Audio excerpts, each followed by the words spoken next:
Bonjour et bienvenue. Si vous non plus vous n'êtes pas au bout de vos tribulations, eh bien vous êtes au bon endroit. Et ici, on n'a pas peur de parler de nos péripéties. Je suis Nathalie, je suis coach. J'ai un couteau suisse d'outils en poche et je vous partage, en toute simplicité, parfois avec des invités inspirants, des trucs et astuces pour mieux vivre toutes ces aventures, tous ces aléas qui peuvent être tout aussi grisants que nous mettre un genou à terre. Alors comment se relever ? Comment faire face ? Bien, vous trouverez pas mal de réponses dans ce podcast parce que nous aborderons toutes les sphères de notre vie, nos relations avec les autres dans le domaine professionnel ou privé, et aussi toutes ces facettes de nous-mêmes qui nous jouent des tours parfois et qui peuvent nous entraîner dans des histoires qu'on était loin d'avoir imaginées. Je vous propose de découvrir, d'apprendre comment naviguer en eau trouble, bien parce que la vie n'est pas un long fleuve tranquille en fait. Aujourd'hui, je reçois Yannick Alain, qui est à la fois un conférencier international, un auteur, un entrepreneur. Il a notamment co-créé la Neuro Business School, la NBS, si vous connaissez, comme on dit entre nous. Yannick Alain, c'est vraiment ce que je pourrais appeler une belle personne. Quand vous le rencontrez, vous avez tout de suite envie d'être son ami. C'est quelqu'un qui a toujours un air enjoué et qui a toujours l'air d'être prêt à vous faire une blague. Il vous transmet sa bonne humeur et son énergie avec beaucoup de bienveillance. Et dans cet épisode, on va parler de la connaissance de soi, des outils préférés d'Yannick notamment pour l'approfondir, et surtout de celui qui nous passionne tous les deux, l'énéagramme. Alors je vous laisse en compagnie d'Yannick et je vous souhaite une bonne écoute. Alors, écoute, déjà Yannick, je tiens à te remercier encore une fois du temps que tu vas bien vouloir m'accorder. C'est vraiment très gentil à toi. Et je sais que ça, c'est pas un gros mot quand on dit ça à Yannick Alain, que c'est un gentil. Donc, Non, je me permets. c'est pas du tout un grand mot. Je dirais même que c'est une très grande qualité. Donc, merci beaucoup pour ça et bravo pour ta mission et ce que tu fais. Merci, c'est très gentil. Alors, écoute, je te propose déjà dans un premier temps de te présenter, au cas où il y a des gens qui ne te connaîtraient pas encore, en quelques mots, rapidement, qui tu es, ce que tu fais. Écoute, qu'est-ce que je peux te dire? Je suis quelqu'un qui suis un gentil, qui suis né dans la campagne toulousaine. Ok. Je suis un humain, tout ce qui est de plus normal, tout ce qui est de plus simple, tout ce qui est de plus on va dire naturel. Et j'avais juste en fait quelque chose qui m'a dérangé, c'est que j'ai eu un problème avec la vente pendant très longtemps quand j'étais petit, avec le commerce, la vente et tout ça, mon estime de moi. Et j'ai réussi à dépasser ce truc-là. Et à partir du moment où j'ai dépassé ce truc-là et que j'ai compris qu'on pouvait faire du commerce avec éthique, bienveillance et amour, j'ai trouvé que c'était triste de voir beaucoup de gens autour de moi qui se refusaient l'abondance, qui se refusaient l'entrepreneuriat parce qu'ils se sentaient trop gentils, parce qu'ils se sentaient pas à l'aise avec la notion de vente, de commerce, de business. Et je crois profondément en fait qu'on a besoin de leaders conscients qui savent manier ces outils de la persuasion, de la vente, du business, de tout ça.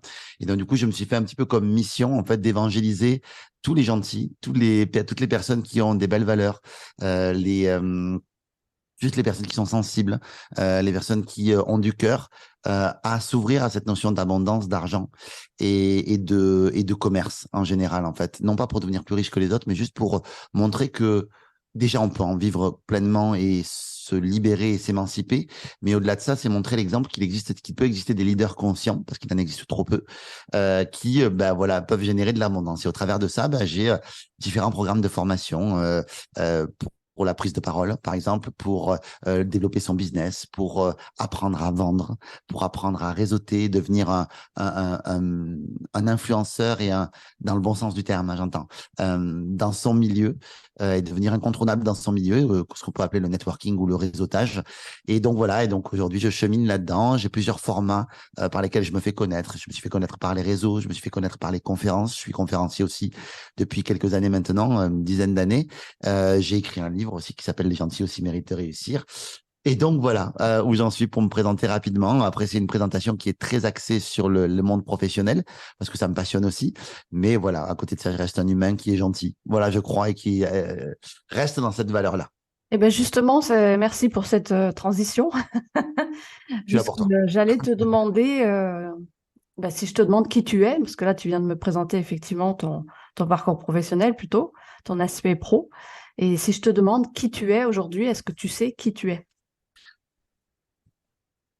C'est une question qui est très difficile à répondre comme ça. parce que elle ne sera jamais complète, en fait, dans qui je suis, en fait, parce que qui je suis par rapport à moi, par rapport à ma famille, par rapport à mes amis, par rapport à, à comment moi je me perçois, par rapport à comment je pense que le monde me perçoit, par rapport à comment le monde me perçoit réellement, je ne serai jamais.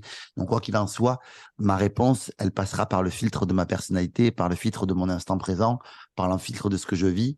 Et donc, c'est difficile pour moi de répondre à qui je suis parce que je suis un homme complet et complexe. Et donc, du coup, au travers de qui je suis, ce serait très difficile pour moi de te répondre. Je pourrais on va dire, Ou si je retourne ma question et que je te dis, est-ce que aujourd'hui tu peux dire que tu te connais? de plus en plus. De plus en plus, mais je crois que c'est un travail sans fin que d'apprendre à se connaître. Je crois, en tout cas, je crois que j'apprends encore des choses sur moi et quand je crois avoir appris quelque chose sur moi et compris quelque chose sur moi, ça me libère. Mais à la fois, je sais que c'est pas complet et que de toute manière, je vais avoir des nouvelles choses à découvrir parce que non seulement il y a des choses à découvrir sur soi, sur son passé, sur qui on est, mais en plus on évolue et on change en fonction de ce que la vie nous propose.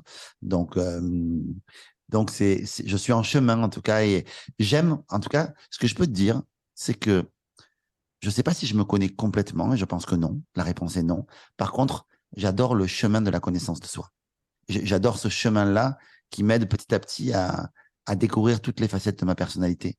Tu sais, je crois on est tous des diamants et on décide de montrer au monde certains, certaines facettes de nous et d'autres, on ne les montre pas ou des fois, on n'a même pas conscience de l'existence de ces facettes. Elles n'ont pas remonté à notre conscient. Et du coup, j'aime bien en fait regarder ce diamant-là qui me représente avec toutes ces multifacettes et dire tiens, est-ce qu'il n'y a pas des facettes que j'aurais pas découvert à un moment donné et essayer de voir et comprendre la globalité de l'être. Et tu te comprends que plus tu te connais toi et plus tu connais les autres en fait en vrai.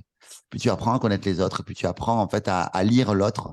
Je trouve que c'est un travail extraordinaire. C'est Socrate qui disait connais-toi toi-même et tu connaîtras le secret des dieux et des hommes. Je crois que la phrase, ça doit être ça, ou pas loin de ça. Et je trouve que c'est tellement vrai. Voilà, après que ça ne vous influence pas à devenir des petits narcissiques, que je vois beaucoup dans le monde de la spiritualité et du développement personnel, de non, moi, il n'y a que moi qui compte et machin. Non, le nous compte aussi. Dans la connaissance de soi, le nous, pour moi, est très important aussi. Donc voilà, je suis désolé, je réponds jamais vraiment à tes questions, mais parce que je trouve que la question elle est trop dure à répondre et j'arriverai pas en fait à y répondre de manière complète. Bah si, c'est une magnifique réponse en fait. On n'a jamais fini effectivement de se connaître, de se rencontrer, mais c'est aller à sa rencontre. Alors justement, qu'est-ce qui t'a permis toi d'aller à ta rencontre? Plein d'outils, dont un que tu connais bien et que j'affectionne particulièrement, qui est mon préféré, qui est l'énéagramme. Mais plein d'outils, tu vois, là aujourd'hui, si je devais j'ai fait évidemment, j'ai fait de la neuroscience, j'ai fait des PNL, de la PNL, j'ai fait de l'école de coaching, j'ai travaillé en fait à plein d'outils. Et je dirais qu'il y a allez, au moins 3 outils principaux auxquels je pense là, qui m'ont beaucoup aidé. L'énéagramme m'a énormément aidé dans mon développement. Pourquoi? Parce que c'est un outil pour moi qui vient chercher en profondeur vraiment la raison pourquoi on fait les choses. Tu prends n'importe quel autre outil que j'aime beaucoup d'ailleurs, hein, j'en ai testé plein et j'en ai étudié plein. Euh, Tu prends d'autres outils, en fait, tu fais des tests. Comme tu fais des tests, en fait, ce sont les mots que tu vois et la manière d'interpréter les comportements que tu as qui vont définir une typologie de personnalité qui souvent est très juste, d'ailleurs, hein, c'est très sympa à faire, mais qui pour moi, en fait, n'est pas complètement complète. Ce qu'il manque et ce qu'apporte l'énéagramme, c'est qu'il n'y a pas de test déjà dans l'énéagramme.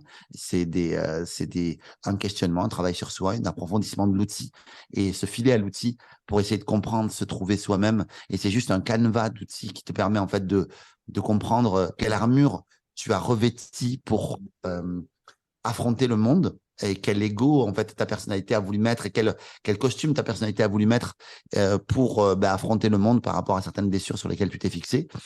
Et je trouve que c'est super intéressant parce qu'elle te dit pas l'énéagramme, tu as fait ça donc tu es comme ça, mais elle va beaucoup plus en profondeur de tu as fait ça et pourquoi tu l'as fait.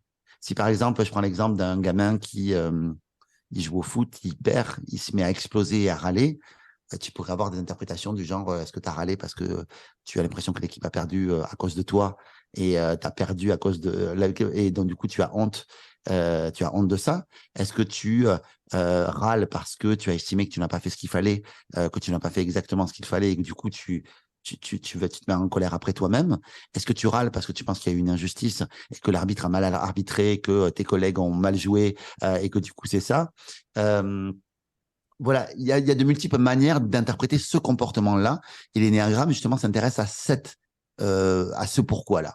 Et je trouve que c'est beaucoup plus profond et plus intéressant, justement, d'aller chercher cette cause-là.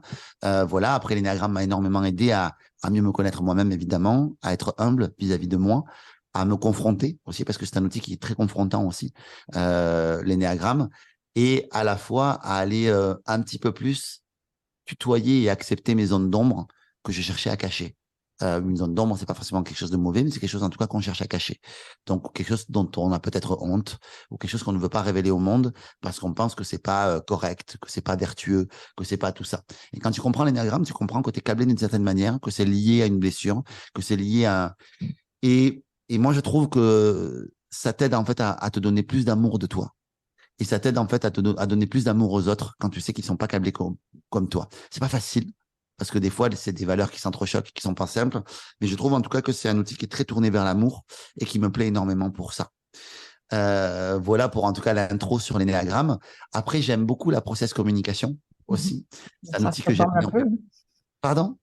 Je dis, il y a des similitudes avec la Oui, alors possession. l'utilité n'est pas la même. Et là, pour le coup, il y a un test. Il y a un vrai test de Debbie Keller qui avait sorti le Keller Communication, pardon. Et ça, c'est un outil en fait qui va beaucoup plus t'aider à comprendre quelle énergie de communication tu as en toi. Et quelle énergie de comportement tu as en toi. Et ça t'aide également à avoir le permis de conduire de la communication avec tout le monde. Et ça, moi, je trouve ça génial. L'énéagramme aide un petit peu à ça aussi. Mais je trouve que la process-com va beaucoup plus en profondeur là-dedans et te permet de comprendre un petit peu mieux quand une personne est sous stress, comment elle agit, de quelle manière, pourquoi est-ce qu'elle agit de telle manière ou de telle manière et pourquoi elle communique de telle manière et comment est-ce qu'on peut désamorcer une communication, une mécommunication, une communication qui serait pas bonne. Et j'aide là. Je m'en sers beaucoup de manière très inconsciente quand je communique avec les gens. Voilà, un peu comme l'énéagramme. Et ensuite, je crois que ce qui m'a beaucoup aidé à me connaître aussi, c'est travailler sur les figures d'attachement. Et les figures d'attachement, alors je passe un peu moins de temps avec les outils parce que c'était le premier l'énéagramme qui nous intéresse le plus aujourd'hui, je crois, dans nos discussions. Et les figures d'attachement m'ont beaucoup aidé en fait à apprendre à comprendre en fait mes deux grandes blessures principales. En fait, on a deux grandes blessures principales qui sont situées autour de l'abandon et du rejet. C'est rare des personnes qui n'en souffrent d'aucune de ces blessures-là. Et du coup, qui te permettent de voir quel est ton comportement en société et pourquoi, en fait, est-ce que tu as ce besoin-là ou de te faire aimer par les autres ou de rejeter les autres par moment. Et en fait, et par moment aussi d'être dans une situation justement très verticale. En fait, on a un principe simple en figure d'attachement. En fait, c'est de dire, bah, soit en fait tu vas travailler dans le fusionnel si tu as une blessure d'abandon, tu vas être dans la victimisation et dans le contrôle. Soit tu vas être un évitant, c'est-à-dire que tu souffres d'une blessure de rejet, du coup tu vas rejeter avant qu'on te rejette. Et donc, du coup, tu vas avoir une politique fuyante parce que tu vas avoir trop peur qu'on te rejette. Donc, du coup, un peu plus fuyante. Tu as le sécure, qui est le sécure acquis ou le sécure inné. Donc, je suis inné, c'est-à-dire que j'ai suffisamment de lingots d'or dans mon cœur et d'estime de moi pour savoir que je suis digne d'être aimé. Et donc, à ce moment-là, quand quelqu'un en face de moi, en fait, vacille, soit est fusionnel, soit est évitant, soit est chaotique, c'est-à-dire qu'il bascule entre les deux, c'est la quatrième type de personnalité qui bascule entre les deux, là, bon courage. C'est pas simple.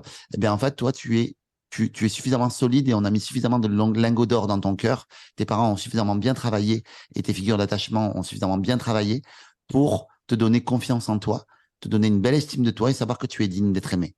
Et donc, du coup, tu peux évidemment être ébranlé comme tout le monde, mais tu as une tendance à la verticalité qui est très intéressante. Et, voilà. Et ça, tu peux l'avoir inné, c'est-à-dire tes parents bien travaillé, ou tu peux l'avoir acquis, c'est-à-dire le développer, même si par exemple tu étais fusionnel ou plutôt évitant, tu peux avoir travaillé par ton développement personnel et ta connaissance de soi, justement, à te verticaliser et être quelqu'un de plus sécure. Et après, tu as le chaotique, et le chaotique, il oscille entre les deux. Sachant que dans ces figures d'attachement, on se rend compte que tu peux être, par exemple, extrêmement fusionnel au travail, pardon, extrêmement sécure, par exemple, au travail ou avec tes amis et tout ça, mais que souvent, ce qui révèle le plus ta, ta figure d'attachement, enfin en tout cas ta typologie d'attachement, eh bien c'est beaucoup plus en fait la relation intime, la relation de couple amoureuse, parce que c'est là que tu es le plus vulnérable, c'est là qu'on est le plus, euh, ouais, le plus vulnérable et le plus friable à cet endroit-là. C'est là qu'on peut avoir peut-être le plus d'insécurité qui viennent nous péter à la gueule. Donc du coup, c'est souvent dans ce cas-là qu'on peut identifier. Mais on peut être extrêmement sécure au travail, ou voilà, en tout cas moi c'est mon observation, et dans ses amitiés et en général, et un peu plus fusionnel ou évitant ou sécure ou chaotique en fait dans la relation amoureuse. Et moi, ça m'a beaucoup aidé à mieux me comprendre et comprendre que ce que m'a révélé mes relations amoureuses du passé et même celles actuelles, hein, eh bien, c'est que je, je, je, j'amenais en tout cas mes névroses, on va dire, de mes figures d'attachement un petit peu partout. Voilà. Et que je les dissimulais un petit peu mieux dans les autres contextes, mais qu'elles étaient quand même là. Et donc, moi, ça m'a beaucoup aidé, ça, à comprendre ça et à mettre la lumière sur mes zones cachées, mes zones d'ombre, voilà, que j'aimais un peu moins. Voilà pour cette introduction. Écoute, je te remercie. Alors, j'ai relevé des choses intéressantes dans ce que tu as dit, principalement qu'on peut toujours travailler sur et que même s'il y a des choses qui sont innées, même s'il y a des choses qu'on traîne comme un bagage, et bien finalement, on peut peut-être, en travaillant sur soi, justement, en arrivant à mieux se connaître, quel que soit l'outil qu'on utilise finalement. Euh, D'ailleurs, plusieurs outils, comme tu viens de l'évoquer, c'est peut-être même ce qui est encore le mieux. On peut avancer en fait. Et on n'est pas bloqué dans un schéma. Et ça, je trouve ça. En gros, on peut identifier les schémas. Et une fois qu'on a identifié les schémas, euh, essayer de composer avec. Donc là, aujourd'hui, est-ce que tu peux dire que toi, tu connais tes freins, tes limites? Est-ce que tu connais tout ça déjà? De plus en plus, je crois que je les ai identifiées pour certaines. En fait, puis c'est simple, tu sais, un frein, une limite, quelque chose qui ne nous convient pas, en fait, on l'identifie. Regarde, il se passe quelque chose en termes d'émotion. En fait, on a quelque chose qui vient nous chercher, une colère, une tristesse. Et donc, du coup, bah, c'est qu'on arrive à quelque chose qui n'est pas OK. À partir du moment où c'est pas OK, en fait, je pense que le travail d'identification est assez. En tout cas, c'est la première étape. Je dirais pas simple, mais c'est la première étape. C'est des fois, on est tellement coupé de nous-mêmes que du coup, on peut être complètement, voilà, en tout cas, ne même plus avoir la conscience en fait on atteint une limite ou pas. Donc déjà, je crois que le premier travail, c'est d'identifier cette limite, et après, c'est de savoir l'exprimer. En fait, l'exprimer pour justement ne pas se laisser envahir et dépasser par ça. Je Et crois. qu'est-ce qui te permet de l'exprimer justement?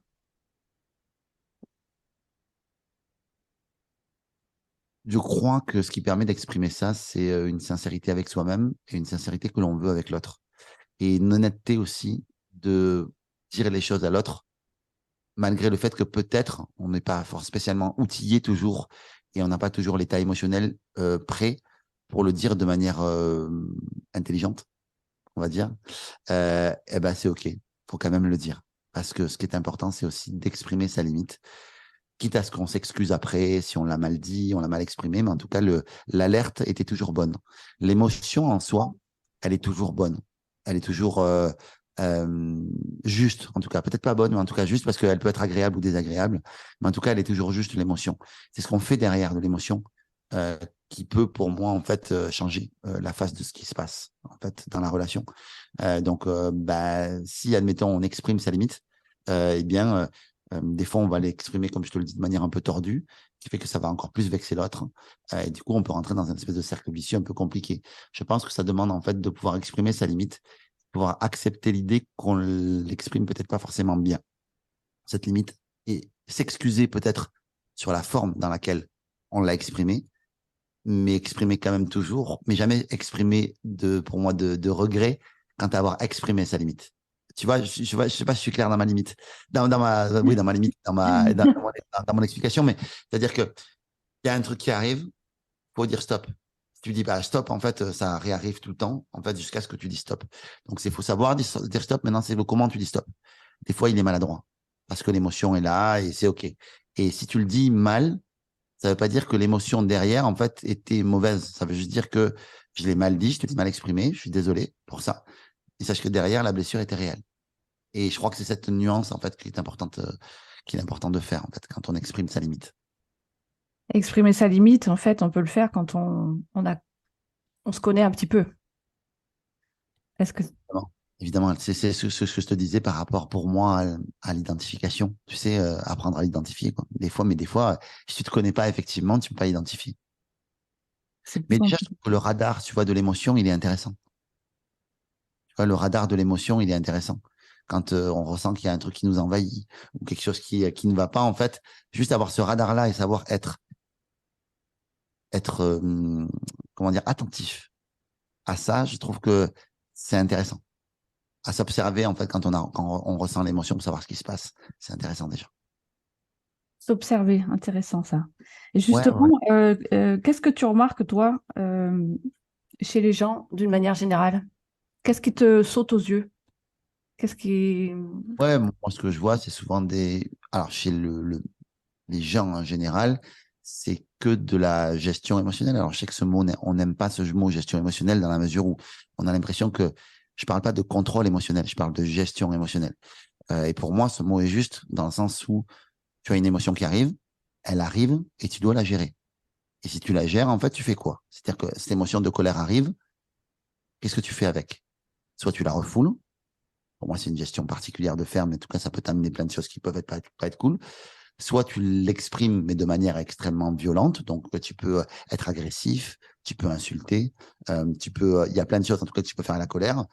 Soit tu peux décider de l'observer, de peut-être essayer de faire travailler un peu ton mental, qui est, je sais, le grand mal pour beaucoup, en fait, qui sont dans le développement personnel, à dire, ah, le mental, c'est le mal, c'est le grand méchant, et c'est que le cœur et l'émotion qui parlent, qui ont la vérité. Moi, je crois que les deux peuvent très bien cohabiter et que justement, si le cœur fait tout ce qu'il veut, en fait, ça peut te faire prendre des décisions de merde aussi, hein. Donc, du coup, c'est important aussi de faire cohabiter, en fait, le mental, le corps, et tout ce qui est instinctif, et le cœur, évidemment. Il n'y a pas de mal, il n'y a pas de bien dans tout ça. Les trois ont leur raison d'être. C'est OK. Et donc, du coup, c'est passer un petit peu par le filtre. Souvent, le corps, il ressent, il a l'information. Après, le cœur, en fait, il va interpréter les choses émotionnellement à fond et peut-être dans un très bon sens ou dans un sens un peu, voilà, en tout cas, sans trop de nuances. Et le mental, le self, lui, vient peut-être essayer d'un peu harmoniser tout ça et dire, hey, on va composer avec tout ça et on va essayer de voir sans dénier ou dénigrer ce qui se passe dans toutes les parts de mon corps. Comment est-ce que je peux exprimer les choses, voilà, comment est-ce qu'on peut mettre de la nuance dans tout ça? Et donc, j'ai oublié la première question et c'est pourquoi on était là, on en est là. Mais voilà, en tout cas, C'était, qu'est-ce que tu observes chez les gens en premier? oui. Bah, du coup, voilà, donc du coup, ce que j'observe, c'est que les gens, en fait, ont un mauvais alignement de tout ça. Et donc, du coup, ça, c'est l'émotion qui parle, et puis ça envoie un truc tout pourri, et puis il y a de l'orgueil derrière. Donc du coup, comme il y a de l'orgueil derrière, en fait, bah, je m'excuse pas. Mais je crois qu'il y a un vrai pouvoir, il y a une vraie vertu à l'excuse, je crois, même quand on a raison et quand on croit qu'on a raison.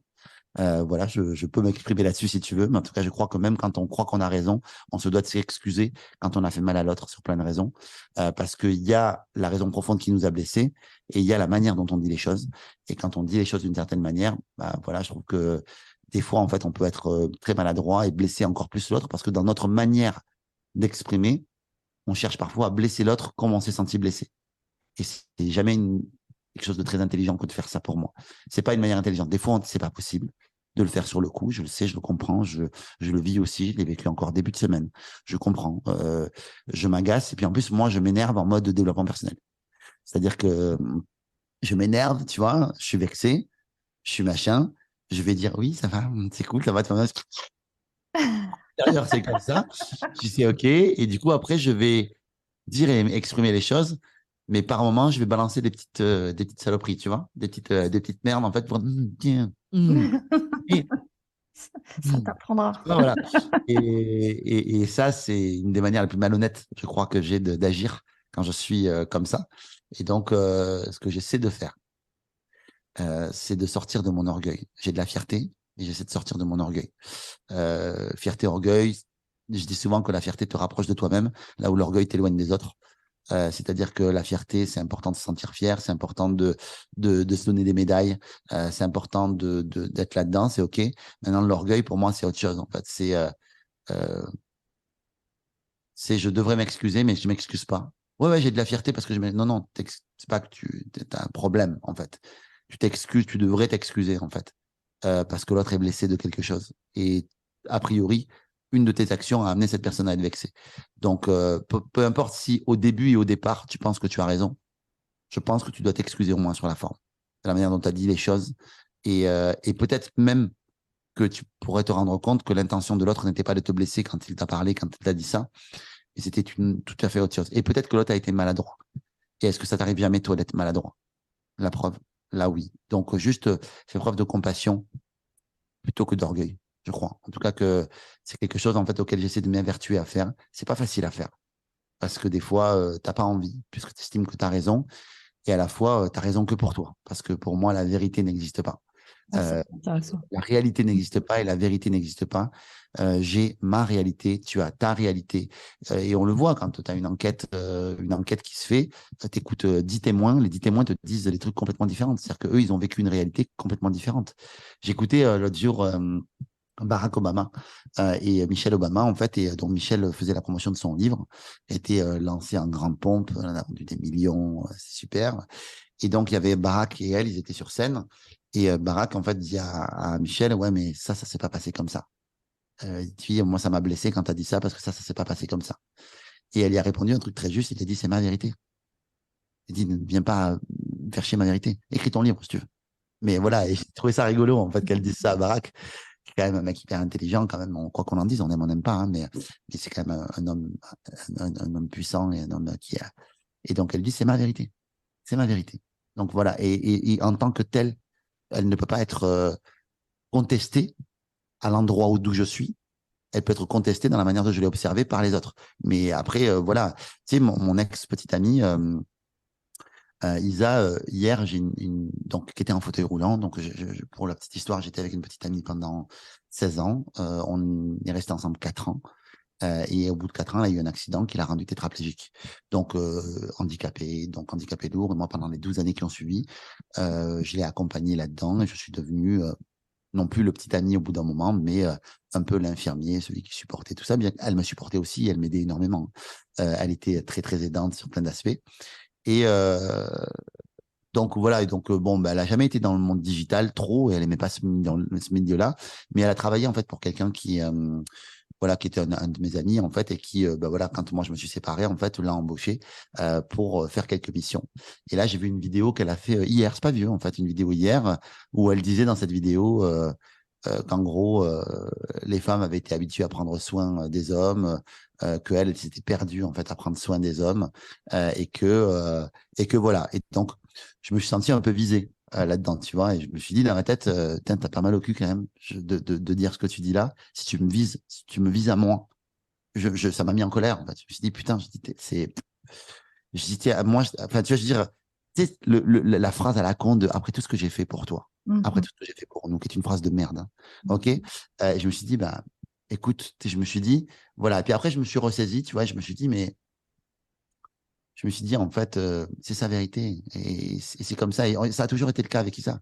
Moi, j'ai vu une situation avec elle. Elle l'a raconté. Elle était hypersensible aussi. Elle avait pris le truc plein fer. Et du coup, elle l'a raconté avec comment elle avait interprété les choses. Et moi, je le racontais. J'avais l'impression que je racontais la vérité parce que c'était plus posé. Mais en réalité, c'était aussi mon interprétation des choses. Donc, je fais avec. On fait avec l'interprétation qu'on fait des choses. Et voilà. Superbe. Merci de ce partage intime. Alors, je t'en prie, avec plaisir. Si on ne donne pas de soi, hein, je veux dire, comment on aide les gens qui nous écoutent? C'est ça, c'est ça. Euh, alors j'ai une autre question. Alors là, il n'y a pas de transition. Jusque-là, c'était assez fluide. Là, il n'y a pas vraiment de transition, mais ça fait, je vais te la poser quand même. Justement, toi, qu'est-ce qui pourrait te stresser dans une interaction avec l'autre? Qu'est-ce qui te met mal à l'aise? Bah, déjà, moi, je suis déjà un stressé de base, hein, déjà. Donc, déjà, j'ai déjà une faculté à être stressé qui est très, très forte, en fait. Comme je suis quelqu'un de, on en parlera peut-être, mais de mental, justement, je fais partie de la famille des mentaux. Bah, du coup, j'ai une tendance à me projeter dans le futur, beaucoup. Et donc, des fois, quand je projette dans le futur, en fait, par moment, peut m'amener de l'angoisse, peut m'amener de l'anxiété, peut m'amener du stress, peut m'amener tout ça. Donc, j'ai une très grande tendance à rationaliser. Donc, ça m'aide. Tu vois ça? Donc, je me projette, mais je rationalise très vite. Donc, comme tu sais, je suis tout le temps très joyeux, très enthousiaste. Ah, c'est bon, c'est cool, tout va bien. Voilà, tout va bien. Donc, du coup, je rationalise, mais j'ai quand même une tendance au stress. Quand même. Quand Et même, quand même. donc, du coup, pour en revenir à ma question, chez l'autre, quand tu es en interaction avec quelqu'un, qu'est-ce qui te met le mal à l'aise en fait? Qu'est-ce qui t'interpelle? Qu'est-ce qui pourrait te stresser dans C'est cette difficile à situation? répondre à la question sur l'autre parce que moi, j'ai quand même l'habitude d'être avec l'autre et il n'y a pas grand-chose chez l'autre qui me stresse, en fait, en vrai. Parce que pour le coup, là, je me sens très à l'aise. Quand je suis en interaction avec des gens, je suis très social dans ma manière de fonctionner. Si on parle d'instinct type ou de sous-instinct, bref, des différentes écoles d'énéagramme, en fait, moi, je suis très social. Donc, du coup, l'autre, en tout cas, dans ma typologie n'est jamais trop le problème quand je communique avec quelqu'un. Parce que c'est simple, si la communication elle me plaît pas, elle me va pas, ce qui arrive très peu souvent, je coupe la relation, enfin, je vois plus la personne en fait. Donc du coup, il y a pas grand chose qui me stresse dans l'interaction avec l'autre. J'ai pas grand chose en fait qui me stresse dans ça. Super, merci pour la réponse. Tu Intéressante. vois, excuse-moi, hein, je te réponds Non, non, vraiment. mais c'est ta réponse. Ouais, j'essaie de te donner des éléments juste par J'en rapport à ai, ma c'est bon, typologie. j'en ai. J'en ai. Et une autre question par rapport aux situations qu'on peut rencontrer, c'est quand tu te retrouves dans un environnement que tu ne connais pas, qu'est-ce que tu observes en premier? Qu'est-ce que tu vois? Qu'est-ce qui te saute aux yeux? Quand je suis dans un environnement que je connais pas, ouais, moi c'est comme une sorte de cadeau que je vais déballer. En fait, je suis en mode, tiens, il y a un nouveau truc. Qu'est-ce qui va se passer? Donc, l'environnement, ça peut être un environnement euh, physique, on va dire. Et donc là, dans l'environnement physique, je dirais, je vais essayer de regarder un peu s'il y a du Wi-Fi. Tu sais, le réseau. Le Euh, geek. je vais regarder, non, je vais regarder si je me sens bien dans cet endroit-là, qu'est-ce que je ressens dans l'endroit et tout ça. Et s'il y a des gens, je trouve ça incroyable parce que je vais rencontrer des nouvelles personnes. Et ça, je trouve ça vraiment cool. J'adore rencontrer des nouvelles personnes parce que je sais que je peux apporter beaucoup à ces personnes-là par le rire, par la joie, par tout ça. Et donc, c'est toujours plaisant de savoir que quand on va être dans un groupe, on va leur apporter de la joie. En tout cas, moi, c'est ce qui me plaît quand j'interagis dans un groupe. C'est pour ça que dans mes conférences, je mets beaucoup d'humour, beaucoup de tout ça, parce que j'aime apporter de la joie, en fait, et ça fait partie de mon ADN, ça. J'aime apprendre de l'autre. J'aime écouter les autres et apprendre de l'autre. Donc, je suis un grand fan de l'histoire des gens, de storytelling, de tout ça. J'adore écouter les gens me raconter leur histoire, la manière dont ils ont de dépasser les choses et tout ça. Donc, je m'intéresse beaucoup aux gens. J'aime l'humain. J'adore les humains. Voilà, c'est ça. En fait, je me dis comment est-ce que je vais pouvoir les divertir, comment est-ce que je vais pouvoir les aider et comment est-ce que je vais pouvoir apprendre d'eux. Je crois que c'est mes principales motivations. D'accord. Alors, je vais enchaîner sur l'énéagramme, puisque c'est un outil qu'on connaît chacun. Mhm. Est-ce que tu peux nous parler en quelques mots, sans forcément rentrer dans tous les détails, hein, évidemment, ça serait très très long sinon, mais est-ce que tu peux nous partager en fait ce que tu sais de toi par rapport à l'énéagramme, peut-être ta typologie éventuellement, enfin ce que tu as envie de Je sais partager que tu l'as aujourd'hui. deviné. Peut-être que j'en ai déjà parlé, mais voilà. Toi, tu dirais quoi? Alors, moi je sais ta typologie, tu me l'as déjà dit, enfin pas à moi directement, mais tu l'as déjà évoqué. Mais moi, je suis pas forcément la mieux placée pour déterminer ta typologie à toi, parce que je te connais pas suffisamment en fait. Mais Oui, c'est sûr. Et à voilà, ton intuition, en tout cas à l'intuition, parce que très souvent on voit deux. C'est pour ça, en fait. Il y a l'intuition. En tout cas, moi, tu sais, je fais partie en énéagramme. En fait, il y a 9 typologies. On a 3 instincts types. On a des ailes, on a des flèches, on a des sens de flèches, des sens d'ailes. Donc, en fait, l'outil peut paraître extrêmement basique de base quand on le voit comme c'est ça. ça. En réalité, c'est un outil qui va très en profondeur dans les choses quand on le comprend en profondeur. Et plus on l'étudie, plus on en prend sur soi, ce qui est assez fou. Donc c'est vraiment en tout cas un outil qui est incroyable et plus on apprend à découvrir l'autre et mieux c'est. Enfin c'est vraiment un outil que je vous recommande 10 000 fois. Maintenant il y a une espèce en fait c'est un outil de tradition orale. Donc comme il est de tradition orale en fait normalement voilà il y a eu des livres qui sont sortis mais normalement c'est péché d'avoir écrit un livre là-dessus. C'est ça. Que les mots pervertissent le truc. Bref voilà il y a plein de choses qui font qu'on n'aime pas tout ça et tout. Malgré tout moi je crois que on a raison je crois profondément qu'on a raison d'avoir d'avoir écrit des livres dessus. Je crois qu'on a profondément raison d'avoir su faire des analogies pour intéresser à la matière. Sinon, la matière est trop complexe à comprendre pour moi. Et il y a une philosophie en énéagramme qui est de ne pas typer. C'est-à-dire qu'en fait, on ne type pas comme ça quand on voit quelqu'un. Voilà, tout ça. Parce que si tu types quelqu'un comme ça, en fait, tu peux, te tromper. Tu as de grandes chances de te tromper, de très grandes chances de te tromper, parce que c'est à la personne de se trouver et pas à toi de la trouver. Et tu peux l'orienter vers un type qui ne serait pas le sien, mais comme on se reconnaît un peu dans tous les types, du coup, tu te perds un peu plus et du coup, ça t'oriente et ça met ton focus et ton système réticule activateur vers une direction qui ne serait peut-être pas la bonne. OK, voilà. Donc, voilà pourquoi on est prudent, en fait, dans l'idée de je type ou je type pas. Maintenant, ce que je crois, c'est que les gens sont pas bêtes, ils sont pas cons. Et tu peux en fait donner on va dire, une orientation, leur dire, bon, écoute, je sais pas, mais selon les éléments que j'ai lus, là, tu me fais penser à un 2 ou à un 7. Voilà. Mais rien n'est sûr, tu vois, voilà. Et moi, je m'autorise ça. Je m'autorise ça parce que des fois, par exemple, ma petite amie, j'ai pas trouvé encore. Je n'ai pas trouvé et elle non plus, elle s'est pas trouvée encore. Et j'ai un petit côté 4 qui me vient et il y a du 8 par moment. Tu vois, donc vraiment, je vois du 4 et du 8. Donc, du coup, ben, je lui dis, putain, mais c'est fou, c'est très 4 ça. Puis après, je dis, putain, mais c'est fou, c'est très 8 ça. Je dis, tu m'étonnes, tu me surprends tout le temps en fait. Elle me dit, mais oui, je sais pas, ça m'emmerde, j'arrive pas à savoir. Au moins, l'astrologie, c'est clair. Tu donnes tes dates et puis c'est fini. Au moins, c'est clair. L'astrologie, très bon outil aussi. Et je trouve que c'est intéressant d'avoir cette discussion-là de typage.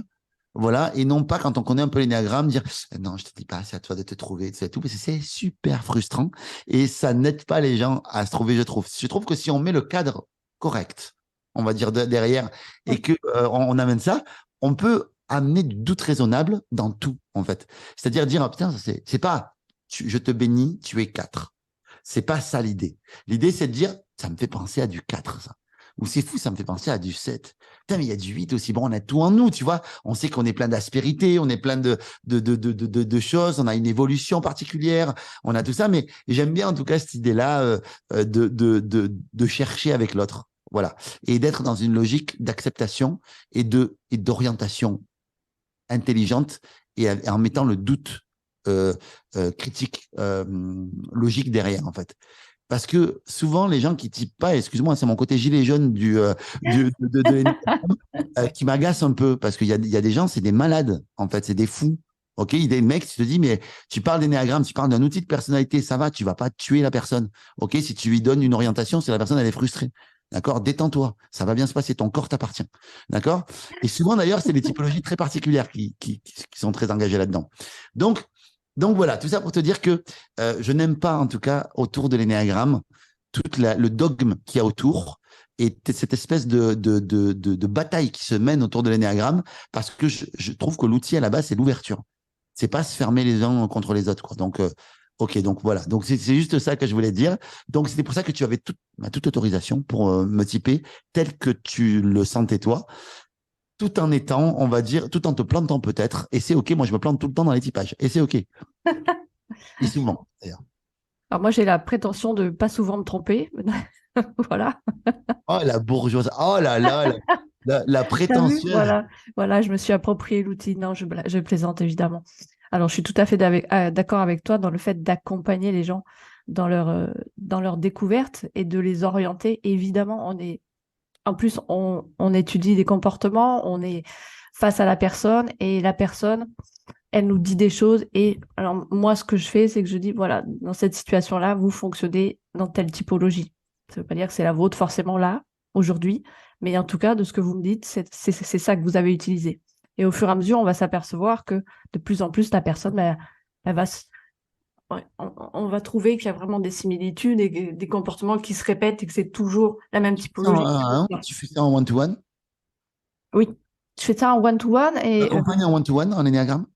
oui, alors j'accompagne pas en énéagramme, si tu veux, mais je m'en sers, au bout d'un D'accord. moment, je m'en sers. C'est-à-dire que moi, déjà, j'arrive à déceler très rapidement, mais je le dis pas forcément à la personne, mais je m'en sers dans mon accompagnement parce que du coup, je vais utiliser les mots qu'il faut, la motivation qu'il faut, je vais déceler les freins, etc. Donc, on va faire des blocages comme ça. Et une fois que la personne, j'estime qu'elle est prête et que je sens que c'est possible, je l'oriente sur l'énéagramme et je lui explique que, succinctement, parce qu'évidemment, voilà, après, c'est à elle de faire ses recherches et ses découvertes, mais je l'oriente là-dessus. Et généralement, c'est assez intéressant parce que la personne, elle monte comme ça, et puis d'un seul coup, quand elle a l'énéagramme dans les mains, ça, Ouais. ça, ça Et tu sais, vient. après, moi, il y a des trucs que je regrette dans l'énagramme, c'est que mes vraiment meilleurs amis a écrit un livre sur l'énéagramme et plusieurs, en fait, s'appelle Nicolas Penn. Je l'aime énormément, en fait. J'aime énormément sa manière de transmettre l'outil et tout ça. Et Nico, à une époque, quand on a découvert les diagrammes tous les deux, on l'a découvert quasiment en même temps.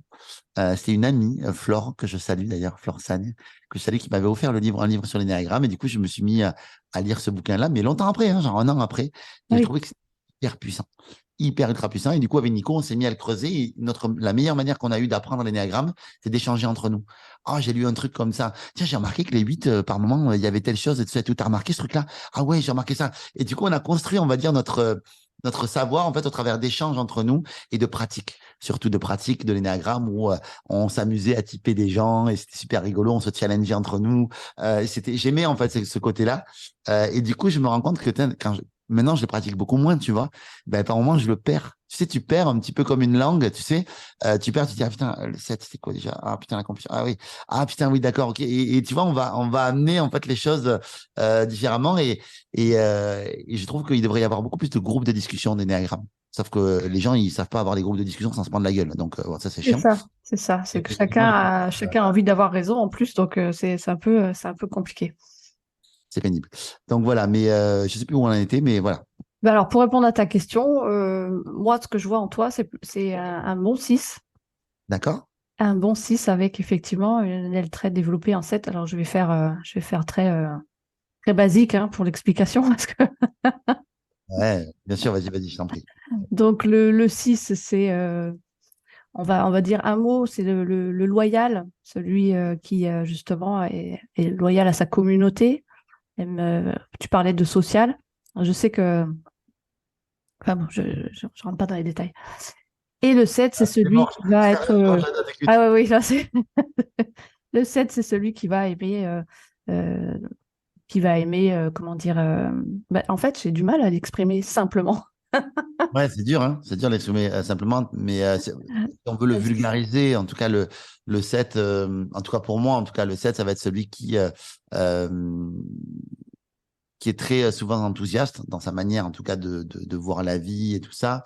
Ça va être quelqu'un qui souvent a plein d'idées, en fait, qui va s'intéresser à beaucoup de choses et qui à la fois, il s'intéresse à plein de choses, en fait, mais il a du mal à aller en profondeur dans les choses parce que sa compulsion, c'est il fuit la douleur. Donc, en fait, comme il fuit la douleur, en fait, il va aller vers du kiff, de la joie. Dès l'instant qu'une matière, en fait, devient un petit peu difficile, qu'on bute un peu et qu'on doit un peu creuser, c'est compliqué. Le 7, mais à la fois, c'est quelqu'un de très joyeux, c'est quelqu'un qui va savoir donner l'énergie, transmettre l'énergie, qui va savoir en fait motiver, qui va savoir en fait, voilà, amener de l'enthousiasme. En tout cas, voilà, moi, c'est un peu le côté enthousiaste qui a du mal à se mesurer aussi. Souvent, quand il aime quelque chose, il va un peu à fond. Et donc, il y a un petit côté qui peut être un petit peu, voilà, en tout cas, dans mon cas, un peu excessif. Mais voilà, en tout cas, si on veut le vulgariser, mais vraiment méga vulgariser. Ah oui, là, c'est vraiment méga vulgarisé, mais on ne peut pas faire autrement là en quelques, en Ah quelques bah là, disons, minutes. moi, c'est difficile. Mais c'est pas mal, hein. C'est pas mal parce qu'effectivement, moi, je me suis identifié en 7. Je me suis identifié en 7. Et Comme tous les dépendamment. 6, en fait. Pardon? Comme tous les 6. Ouais, beaucoup. Ouais, ouais. Mais voilà, et voilà. Et donc, du coup, j'ai quand même l'anxiété du 6 quand même, qui est très là, Oui. qui est présente. Et je peux avoir, en fait, l'aile 8 qui peut être présente aussi par moment, et où ça peut être un peu, ouais, ça peut être un peu hostile. Mais ouais, ouais, j'ai ce truc-là, en tout cas, assez chevillé. Mais j'ai suffisamment creusé, en tout cas, l'énéagramme, moi, pour m'être vraiment identifié, bien identifié en 7. Là, sur plein de trucs, j'ai longtemps douté, hein. J'ai longtemps, longtemps douté. Moi, j'ai pensé que j'étais deux, en fait, pendant très longtemps. J'ai pensé que j'étais deux parce que je parle beaucoup d'émotionnel, parce que je suis très sensible, parce que j'aide beaucoup les gens, je suis beaucoup dans l'aide, le rapport à l'autre, tout ça. Il y a le côté, ouais, voilà, il y a ce côté-là, en tout cas, qui était très, très deux sous plein d'aspects. Mais après, comme mon fonctionnement est très mental, j'ai quand même bien identifié quand même mon 7 là-dessus, avec au début en tout cas de ma vie, je pense que j'avais surtout un 7L6 très fort, vraiment. Euh, Très fort parce que j'avais quand même cette anxiété et tout ça, mais par contre, jamais eu spécialement le piquant du 6. Tu sais, le côté, il y a on va dire, et puis je suis quand même un éternel optimiste, quand même, hein. Vraiment, hein, dans ma manière d'être, de faire et tout ça, je suis quelqu'un d'assez optimiste. Quand même, j'aurais été contrephobique, parce que le 6 a une particularité, c'est qu'il est phobique ou il est contrephobique. Donc le phobique, on va dire, il bouge pas, il est un peu paralysé, c'est compliqué. Le contrephobique, il se rend même pas compte qu'il a peur et il fait des trucs de fou, mais il a tout le temps peur. Donc voilà, donc la peur fait partie de ma vie, mais comme tout mental, hein, on va dire 5, 6 ou 7. Euh, mais ma base reste quand même très chevillée au 7 quand même, hein. Ça sera, voilà, en tout cas, depuis le temps que je l'étudie, je vois pas comment ça pourrait être autrement aujourd'hui. Et que je m'étudie là-dedans, en tout cas. Voilà. Oui, c'est ça, c'est ça. Et du coup, comme ça, tu arrives euh, à... zut, j'ai perdu le fil de ce que je voulais dire. Ouais, c'est parti. T'es une mentale aussi? Eh ben oui. D'accord. Ah oui, c'est ça. Ce que je voulais dire aussi, c'est que ce qui peut perturber, par exemple, dans ton cas, tu vas me dire si je me trompe, mais tu as un côté hypersensible aussi, non? Oui, oui, oui, oui, oui, oui. Et ce qui perturbe aussi, et ce qui fait que beaucoup de gens se voient 7 aussi, c'est le côté multipotentiel. Oui, Aussi, tu sais, aussi. tu peux avoir un 3 multipotentiel, il a l'air d'un 7, mais en fait, il est 3. C'est Bref, hein. ça. Il y a plein de choses qui. C'est pour ça que c'est vraiment un outil qu'il faut creuser, s'approprier surtout, et pas se limiter à des tests. Quelle horreur, ces tests qui Ah, ne j'ai fait le servent à réti rien. et tout ça, j'avais étudié le réti et tout ça, mais non, ça fonctionne pas. Ça Ça fonctionne pas. fonctionne Tu peux pas, c'est avoir ça. des questionnaires. Un questionnaire, je suis beaucoup plus, on va dire, favorable, on va dire, à l'idée du questionnaire qui t'oriente vers des trucs, mais quand même, malgré tout, la question, elle est orientée par des mots. Les mots sont interprétables d'une manière différente. Donc, du coup, moi, mis à part ce que tu fais toi, c'est-à-dire vraiment passer du temps avec la personne, creuser, l'apprendre à la connaître, et du coup, toi, l'orienter au travers de la grille de lecture de l'énéagramme, ou alors que la personne elle-même étudie l'énéagramme, je vois pas comment tu peux te trouver. C'est Ça, ça. tu vois, je vois pas comment. Et c'est rare de trouver des gens qui utilisent l'énéagramme ou qui puissent qui font des séances d'énéagramme. Je trouve en tout cas. Alors, ben voilà, moi encore une fois, je fais pas des séances d'énéagramme. Par contre, j'ai un accompagnement qui est en train de se mettre en place en ligne pour découvrir. Parce qu'il y a un moment donné, il faut quand même bien découvrir. Donc, ça n'est pas Tu forcément. sais que dans mon livre, j'ai fait des vidéos, hein, sur l'énéagramme en fait, qui Oui, sont gratuites. je sais, je les ai vus. Ouais, voilà, ouais, c'est ça. Donc, tu vois, donc voilà, c'est toujours pareil, c'est très vulgarisé parce que du coup, on est obligé d'eux. Mais et d'ailleurs, j'avais très peur en fait quand j'ai tourné ces vidéos, en fait, de dire une connerie, de machin, de truc. C'était une trip. Puis je me suis dit, c'est une initiation. C'est très bien C'est comme ça. ça, c'est Les gens s'en ça. plaignent. Les gens s'en plaignent pas. Ils sont plutôt contents de les voir. C'est ça. Et une initiation, on est obligé de passer par quelque part. À un moment donné, ça va être un livre, ça va être quelque chose qui va nous le faire découvrir. Et c'est vrai que c'est quand même bien aussi. On a quand même cette chance avec cet outil, c'est que il appartient à personne. C'est Donc, ça. chacun a le droit aussi d'avoir sa vision de l'outil et de sa façon de l'utiliser à partir du moment où ça ne nuit pas à une autre personne, évidemment. Mhm. Et comme tu Ça, disais moi, tout j'ai à vu des l'heure, gens. on ne tue personne. Non, c'est sûr. Mais qui c'est qui dit ça? Toi, tu as dit ça tout à Oui, l'heure. oui, c'est ça. Oui, oui, mais j'allais dire, je suis très d'accord avec ça. Je suis très d'accord avec moi d'il y a 15 minutes.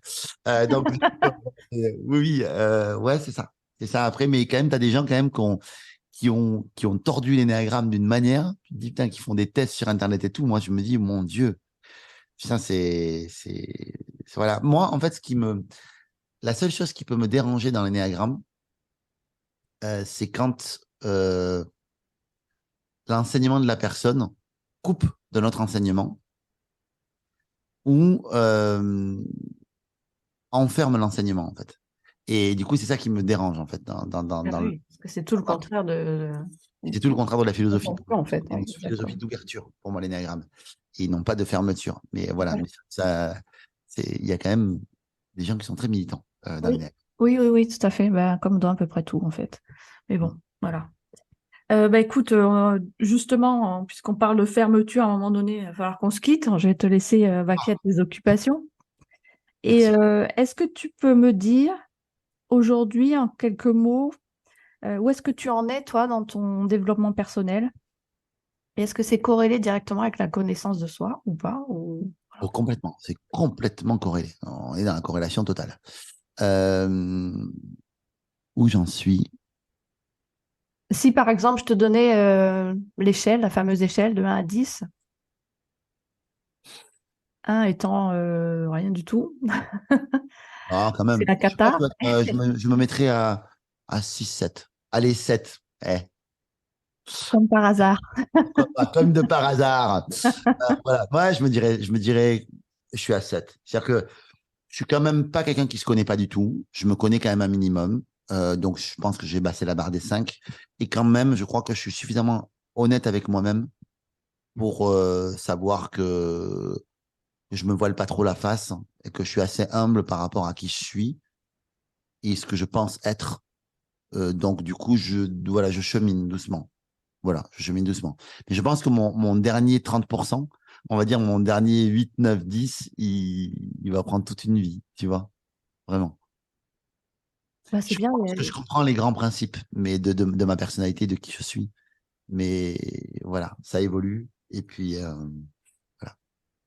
Bon, bah, c'est rassurant de savoir que Yannick Alain, que nombreuses personnes connaissent, est à 7. Donc, il y a encore des possibilités d'évoluer et qu'on n'est pas complètement. On n'est jamais à 10, en fait. C'est rare les gens qui disent je suis à 10 Ah dans la ouais, connaissance de soi. non, c'est pas. Enfin, tu vois, je veux dire, non, non, non, non, je suis certainement pas, non. Voilà, j'essaie d'être le. Ouais, voilà, c'est ça. Écoute, mais je continue, hein. Je continue à faire des trucs, je continue à faire des choses qui me permettent et la spiritualité m'aide beaucoup aussi. Ah, encore un outil intéressant. Si on Bah, peut parler d'outils. alors là, c'est même pas un outil, là, c'est une philosophie, C'est ça. voilà, C'est ça. je sais pas, mais oui, oui, en tout cas, la spiritualité, ça m'aide beaucoup, en fait, à lâcher prise aussi sur l'idée de vouloir contrôler trop. Voilà, contrôler qui je suis, qui je veux être, et apprendre à me connaître absolument. Je traverse la vie, je vis des émotions, j'apprends à les gérer, parce que oui, j'assume ce mot gérer. Et puis voilà, c'est ça. Bon, et pour finir, qu'est-ce que tu auras envie de dire aux gens qui nous écoutent, qui vont nous écouter à un moment donné? Déjà, si vous suivez Nathalie, en fait, je vous soupçonne d'être intelligent. Et puis, je dirais C'est que, le mot qu'il faut dire à un 5, ça, intelligent. ouais, c'est ça. Bah oui, c'est ça, quelqu'un qui se remplit. Voilà, quelqu'un qui a besoin de se remplir de toute information. D'ailleurs, si tu as lu les livres de Claudio Naranjo, tu connais un peu Claudio Naranjo? Oui, mais alors, j'ai pas lu ses œuvres, hein, je te cache pas. C'est un vrai 5, lui, hein. C'est un vrai pur 5, Claudio. Et souvent, tout le mouvement que tu peux connaître, en fait, aujourd'hui sur l'énéagramme et tout ça, ça part quand même beaucoup de lui. Voilà, même les courants de Palmer, les courants de Oui. tout ça avant. Crois-moi, Claudio Naranjo, c'est vraiment une vraie source. Par contre, il n'est pas facile à lire, il n'est pas facile à comprendre, mais je sais que ça va exciter le 50 tours. Merci. Parce que jusque-là, pour l'instant, je recule. Je dis, non, non, j'y vais pas là-dedans. Franchement, c'est assez ouf et c'est très, très puissant. Tu as des vidéos, même sur Internet, qui sont très, très puissantes, et, de Claudio Naranjo. Et après, tu as aussi un livre sur l'énéagramme et la Kabbale. Peut-être très intéressant pour toi, D'accord, bah, écoute, je note, j'en prends note. même si Je tu vais n'es pas regarder juif. ça. Voilà. Des Peut-être. homework à faire, du coup. Ouais, voilà, c'est ça, ouais. Non, mais franchement, le Claudio Naranjo, c'est très puissant. D'accord. C'est très puissant, ça va très en profondeur. C'est pas facile à lire, mais il y a des compréhensions qui sont assez ouf. Ok, bah, écoute, intéressant. Voilà. Et par rapport à la connaissance Ah, de soi en général, qu'est-ce que tu pourrais dire? Pardon, par rapport à la connaissance de soi en général? Oui, de manière générale, qu'est-ce C'est que tu la pourrais... quête d'une vie et plus tôt on s'y met, mieux c'est. Voilà, c'est ça. Donc, et le meilleur moyen pour planter un arbre, le meilleur moment pour planter un arbre, c'était il y a 20 ans. Le deuxième meilleur moment, c'est maintenant. Donc, Ah, si vous n'avez pas super, commencé votre travail, allez-y maintenant. super. Eh bien, écoute, ben, on va finir là-dessus. Je te remercie infiniment pour ton temps, Yannick. C'est vraiment Merci et très désolé gentil de d'avoir toi. planté hier. Toutes mes excuses pour hier. Alors, il y a pas de problème, t'inquiète pas. La preuve, c'est qu'on arrive quand même à se rencontrer. Donc, c'est un vrai plaisir, un honneur pour moi aussi. Et encore un grand, grand merci. J'espère qu'on aura l'occasion de reparler de tout ça à un autre moment, Ça me fera super d'échanger plaisir. à nouveau. Et quand j'aurai lu toutes les œuvres, tous les livres que tu me fais lire là, parce que forcément, t'imagines bien que je vais y aller. Oui, j'imagine bien. En tout cas, toi qui as bien creusé, je pense que tu vas creuser encore plus. Voilà, exactement. Merci beaucoup. Merci à Est-ce que toi. tu peux nous dire un mot sur ton actualité avant de finir, tiens? Il y a une actualité, oui. Moi, j'accompagne autour du développement personnel, de la connaissance de soi, de la prise de parole. Voilà. Je vais bientôt sortir un cercle d'entrepreneurs, un petit cercle d'entrepreneurs, en fait, un inner circle, vraiment une garde rapprochée, en fait, d'entrepreneurs que je vais accompagner. Voilà. Mais bon, c'est peut-être pas le sujet là. Donc, suivez-moi sur Instagram, ou Facebook, ou ce que vous voulez. Vous allez me trouver à un moment donné. Instagram, c'est celui, je crois, où on met le plus d'énergie en ce moment. Donc voilà, ça peut être cool. Je serai bientôt probablement sur TikTok. Mais voilà, en tout cas, pour l'instant, j'ai juste un compte avec 0 vidéo dessus. Mais voilà, en tout cas, D'accord. l'idée en tout cas, de l'énéagramme, voilà, de me suivre sur Instagram, c'est la meilleure des solutions, je pense. Ok, eh ben super. Ben, je mettrai les liens en dessous de la vidéo. Merci beaucoup, Yannick. Je te Merci. souhaite une bonne continuation, une bonne journée, et puis ben, j'espère qu'on se reverra très vite. Merci. Ciao, ciao. Bye bye.